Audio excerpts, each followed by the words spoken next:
They are part of this place. They have always lived here. The Mugahinga forest pygmies have always lived in Mugahinga, coexisting with the entire forest biodiversity for their very survival.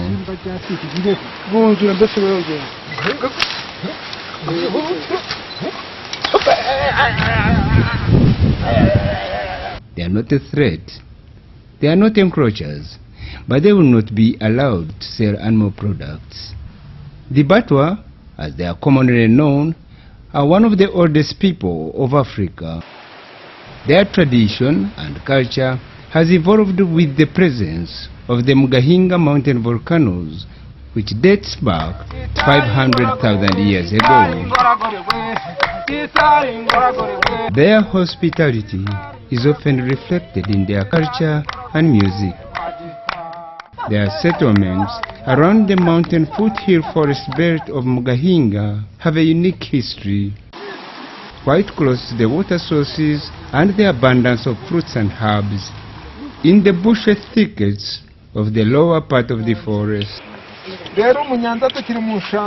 Umunyanja, and Umunyanja is a Bacella alba. So this one would eat it like a vegetable. So we would collect these leaves and say after killing the bushback, then we slaughter and then we put meat into the bamboo, and also on the top we put this Bacella alba. And after eating this, you would find that the skin is so smooth and it's nice as if one is has smeared him or herself with Vaseline. They also picked a variety of herbs for their medication. This one is it's a medicine, and it's used to cure the tapeworms.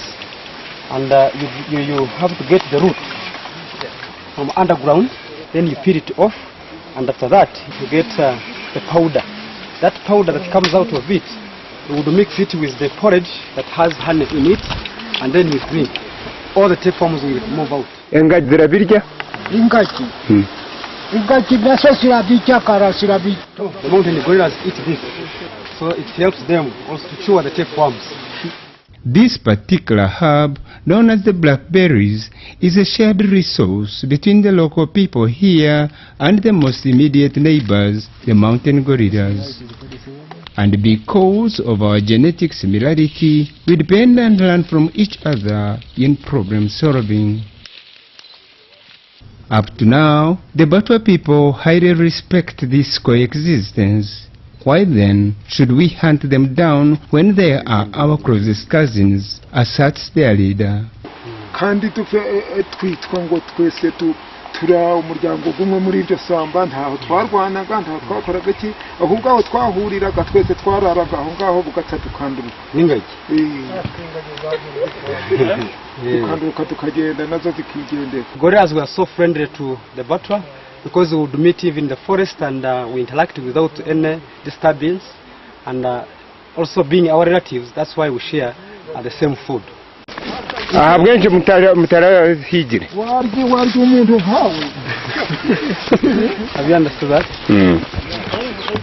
It was now time to pay a visit to the joyful landlords of the magnificent natural habitat which they prefer to call their home.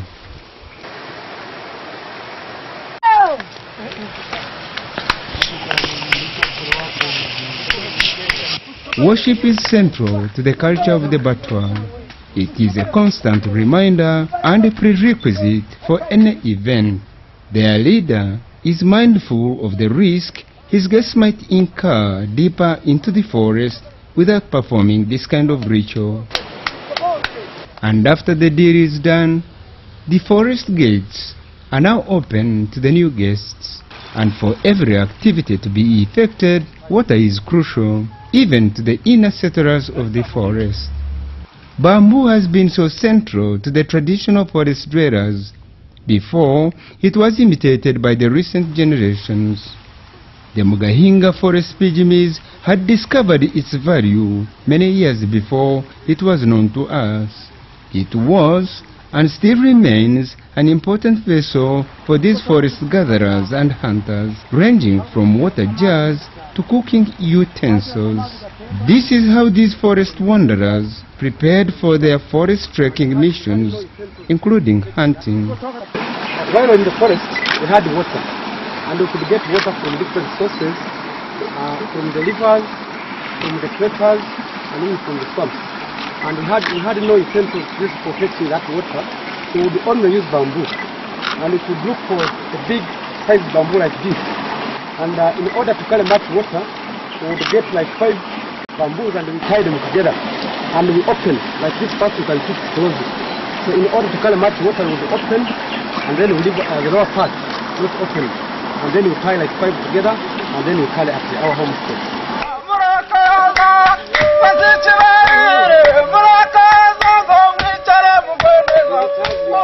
These spiked yellow fruits are vital to the pygmies. They always extract their sap for soap production, to wash themselves and cleansen their attire.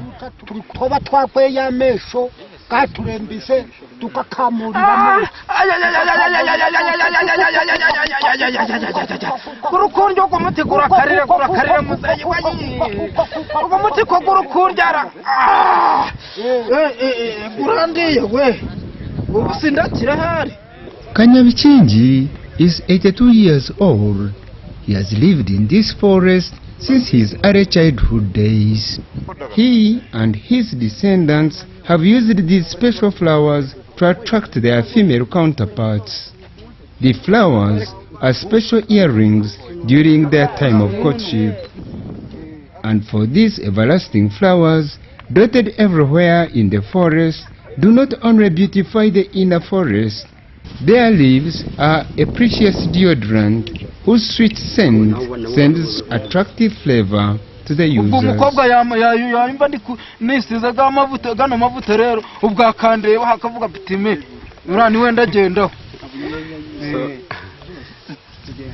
So the youth would actually smear it on their body so that they can attract the girls. These evergreen plants are not only useful to the Batwa people of Mugahinga, they are also a delicacy to the mountain gorillas. This vine, it's called umuse.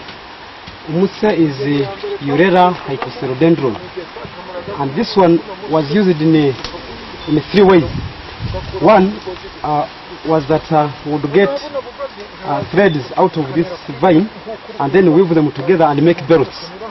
Because there were no clothes, we had to put on skins and hides, so we would use this vine to these ropes to make the belts so that the skin can remain intact on the body, and when we are hunting we remain safe. Again, we would make bags out of the same ropes. We would make bags so that, say, when we are going to hunt, whether in Zaire or Rwanda, by then it was called Zaire, and we put in packed food like meat and posho. So if we are delaying, we have to delay there so that we can have something to eat.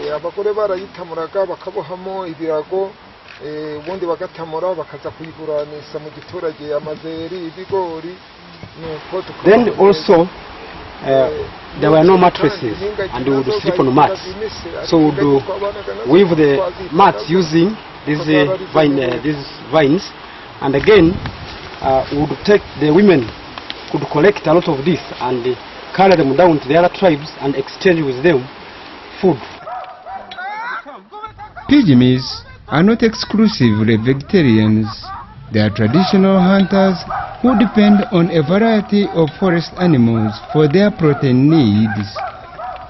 Their hunting is strictly for subsistence rather than trade, and in that way they are not a threat to the forest biodiversity. This is how we used to do it.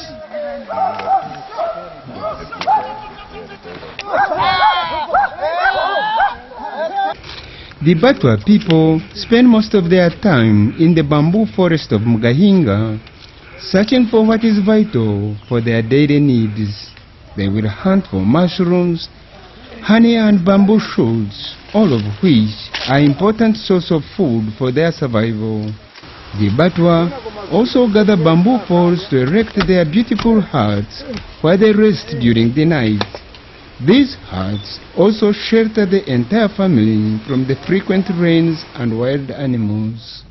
They will then strategically position their spears to guard against any surprise attack. yaramaze kuvuga iyo twatahagamo ariko ukuntu twayitahagamo twazaga twenda kuryama tukakingisa amacumu atanu.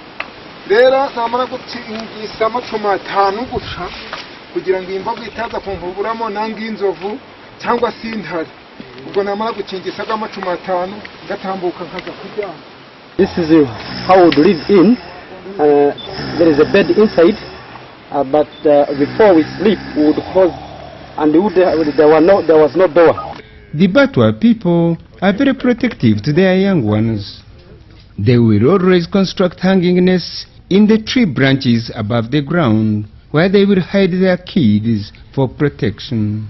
Hanyuma bwaca mu gitondo ntibanamwe muhaguruke muze kuvoma, banamwe muhaguruke muze gutsinkwi nyokateke turye. Nitumara kurya tuze gutsinkwi, abandi baze guhiga, abandi baze kuvoma. Nuko niko mibereho twari dufite. Ubwo rero twaba turi kugira tujye guhiga, noneho tugasigayo abana b'imyaka 5 n'abandi b'imyaka 15 kugira ngo noneho intare itaza kubahubura hejuru ikabarya nanga inzovu ikatuma y'umugobora noneho ikabamanura yikabarya. Nicyo cyatumaga dusigayo abana b'imyaka 15. So every homestead would have a shrine. Then this is the shrine, and whenever we could go out for hunting, we would first visit this shrine and pray from here. And even when we are successful and we have killed an animal, some meat would be brought here for sacrifice to our ancestors. And even they would make the local brew, and they put on top, we put honey, and also put here for as a sacrifice. These hanging huts also serve as masts from where they can spot approaching wild animals and their enemies.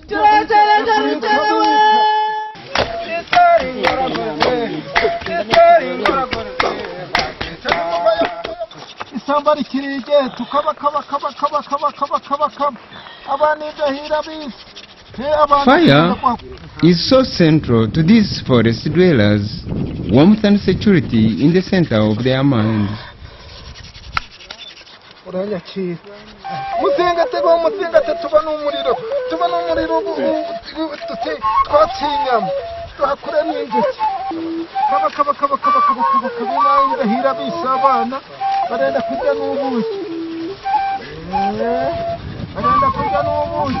The fire discovery is attributed to the historical Stone Age people that had settled around Olduvai Gorge in Tanzania.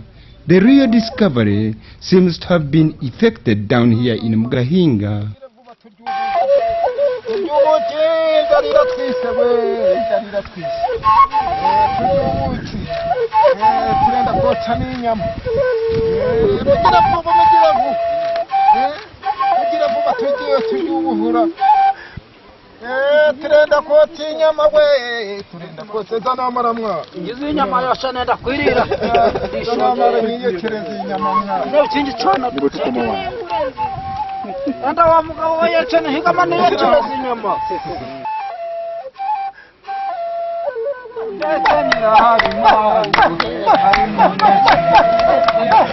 The King's Palace at Garama is a place of wonder, the most fascinating in the world, probably next to the Indian Taj Mahal.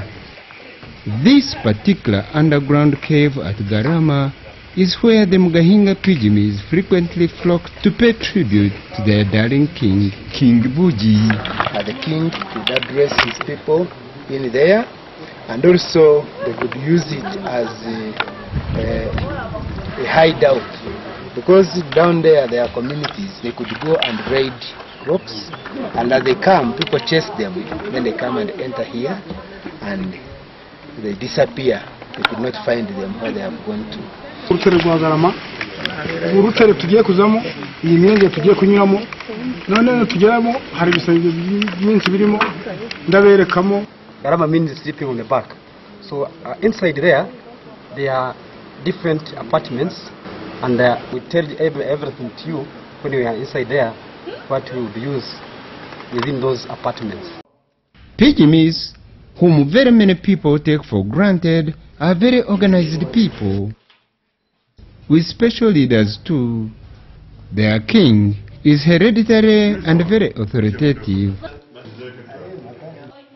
The Batwa are a security-conscious society who for many years have located their kingdom palace in an underground cave at Garama.